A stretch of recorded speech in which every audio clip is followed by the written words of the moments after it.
Hello everyone, welcome to Sharada recipes. ఈరోజు ఈ వీడియోలో వెనిలా స్పాంజ్ కేక్ చేయబోతున్నాను. చాలా సాఫ్ట్ అండ్ ఫ్లఫీగా ఉంటుంది. మరి కేక్ ఎలా చేయాలో చూసేద్దాం రండి.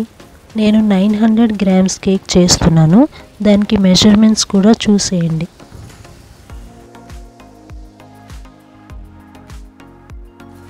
6 eggs, tutti fruities, baking soda, baking powder, ఇంకా మైదా. షుగర్ పౌడర్ కోసం ముందుగా 1 కప్ షుగర్ తీసుకొని మిక్సీలో గ్రైండ్ చేసుకొని పక్కన పెట్టుకోండి. వీడియోలో చూపించినట్టుగా గ్రైండ్ చేసుకొని పక్కన పెట్టుకోండి. మిక్సింగ్ బౌల్లోకి జల్లెడ పెట్టుకుని అందులో 2 కప్స్ మైదా, 1 cup sugar powder, half spoon baking powder, కొంచెం బేకింగ్ సోడా వేసుకొని బాగా జల్లించుకోవాలి.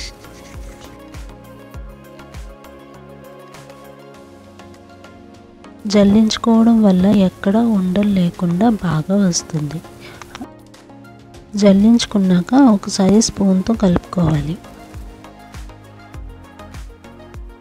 ఇప్పుడు అందులో 6 ఎగ్స్ బ్రేక్ చేసుకుని వేసుకోవాలి. 1 కప్ ఆయిల్ వేసుకోవాలి.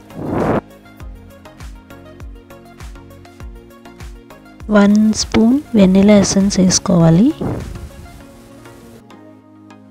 తర్వాత అంతా బాగా మిక్స్ చేసుకోవాలి.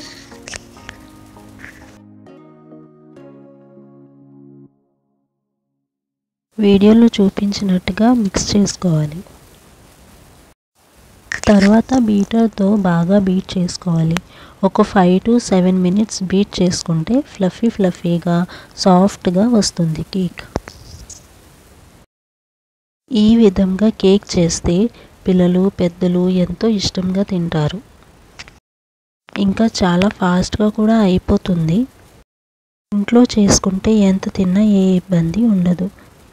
వీడియోలో చూపించినట్టుగా కన్సిస్టెన్సీ ఉంటే సరిపోతుంది.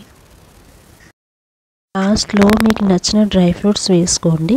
నేనైతే టూటీ ఫ్రూటీ వేసుకుంటున్నాను. టూటీ ఫ్రూటీ వేసుకున్నాక స్పూన్తో మళ్ళీ ఒకసారి బాగా మిక్స్ చేసుకోండి. అంతే, మన కేక్ బ్యాటర్ బేక్ చేయడానికి రెడీ. బేకింగ్ మౌల్డ్లోకి బటర్ పేపర్ వేసుకుని వీడియోలో చూపించినట్టుగా బటర్ పేపర్ని బాగా సెట్ చేసుకోవాలి.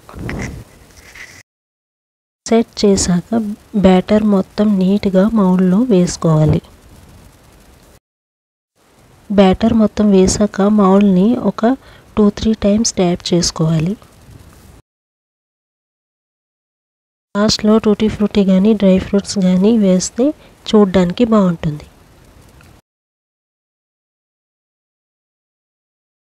ఓవెన్ ఒక 5 మినిట్స్ 180 డిగ్రీస్లో ప్రీహీట్ చేసుకోవాలి.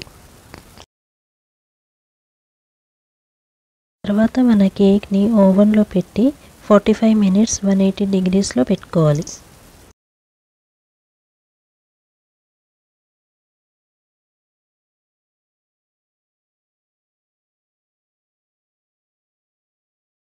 మినిట్స్ తర్వాత కేక్ బయటికి తీసి ఒక టూత్పిక్ కేక్ లోపలికి పెట్టి బయటికి తీస్తే ఏమీ అంటుకోకుండా రావాలి.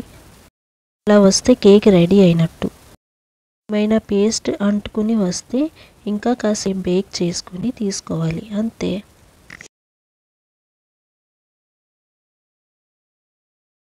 బటర్ పేపర్ సపరేట్ చేసి మీకు నచ్చిన షేప్లో కేక్ కట్ చేసుకుని సర్వ్ చేసుకోండి.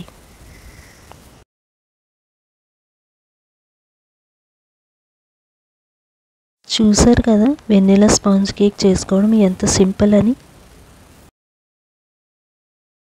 మరి మీరు కూడా ట్రై చేసి ఎలా వచ్చిందో చెప్పండి. ఈ వీడియో మీకు నచ్చితే లైక్, షేర్ చేయండి. సబ్స్క్రైబ్ చేసుకోవడం మర్చిపోకండి. Thank you.